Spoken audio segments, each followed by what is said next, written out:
حضرت موسیٰ علیہ السلام اور اللہ کا عدل صحیح واقعہ۔ ایک روز حضرت موسیٰ علیہ السلام نے بارگان الہی میں عرض کیا، اے اللہ، میں تیرا عدل اپنی آنکھوں سے دیکھنا چاہتا ہوں۔ اللہ تعالیٰ نے فرمایا، اے موسیٰ، تم فلاں مقام پر جا کر چھپ کر بیٹھ جاؤ اور جو کچھ دیکھو خاموش رہنا۔ حضرت موسیٰ علیہ السلام وہاں چھپ گئے۔ تھوڑی دیر بعد ایک گھوڑ سوار آیا۔ وہ پانی پی کر گیا تو اپنی تھیلی میں رکھا مال وہیں بھول گیا۔ کچھ دیر بعد ایک چھوٹا بچہ آیا، اسے سونا ملا اور وہ خوشی سے اٹھا کر لے گیا۔ پھر ایک بوڑھا آدمی وہاں سے گزرا۔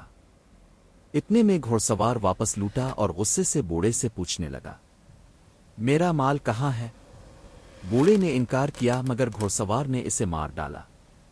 حضرت موسیٰ علیہ السلام حیران ہو کر بولے، اے اللہ، یہ کیسا عدل؟ اللہ تعالیٰ نے فرمایا، اے موسیٰ، گھوڑ سوار اس بچے کے باپ کا قرضدار تھا، اس کا حق بچے کو مل گیا، اور یہی بوڑھا آدمی گھوڑ سوار کے باپ کا قاتل تھا، اسے اس کی سزا مل گئی۔ میرا عدل کامل ہے، چاہے انسان نہ سمجھ سکے۔